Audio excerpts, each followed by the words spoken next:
मोरडा बिंधाणी मंडपठारे बणिक संघर सांबादिक सम्मिलन ड्रेन निर्माण को नहीं मयूरभंज जिला मोरडा बजार सरगरम होगा चर्चार विषय पलटि एने मोरडा बणिक संघ तरफ स्थानीय बिंधाणी मंडपठारे रविवार अपराह्न 5टा समय एक सांबादिक सम्मिलन आयोजन करा जायछि। सूचना अनुसार मोरडा विधायक राजकिशोर दास निजस्व पांठि लाम्प छक ठारू देशबंध केनाल जाए एक डैम निर्माण पर 7,50,000 टंका अनुमोदन देइछन्ति। किंतु बणिक संघर सदस्य माने ड्रेन बदल में दीर्घ वर्ष धरी अवहेलित अवस्था पड़ रही उक्त स्थान में कंक्रीट रोड निर्माण पर मोरडा बजार दोकानी माने लिखित अभियोग करथिले बणिक संघ को। पर ए बाबद बणिक संघ एक बैठक करथिले सुद्धा कौनसी सुफल मिल नथिला। चलित 15 तारिख दिन ड्रेन निर्माण पर कार्य आरंभ करा जाई जेसीपी द्वारा ड्रेन खोला जाउथुवा बेले व्यवसायी विवेकानंद बिंधाणी विरोध करिबारु किछि स्थानीय व्यक्ति द्वारा से आक्रमणर शिकार होइतिबार बोली अभियोग होइछि।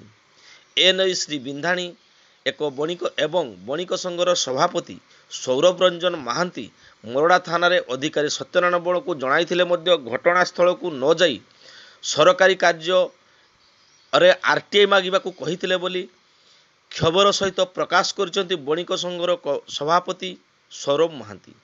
पुलिस प्रशासन घटना घटिबार 45 मिनिट पर घटनास्थल को जाइथिले, जहाकु नहीं श्री महांती क्षुब्ध प्रकाश करने सहित पुलिस प्रशासन कार्यदक्षता उपरे प्रश्नवाची सृष्टि करछन्ति। पर एने श्री बिंधाणी मोरडा थाना रे लिखित अभियोग करथिले। तेणु उक्त घटनार तदंत करी उपयुक्त कार्यानुष्ठान ग्रहण पर दाबी करथिला बणिक संघ। एही कार्य रे विधायक अनुमोदन को नहीं खूब असंतोष प्रकाश थिले श्री महांती।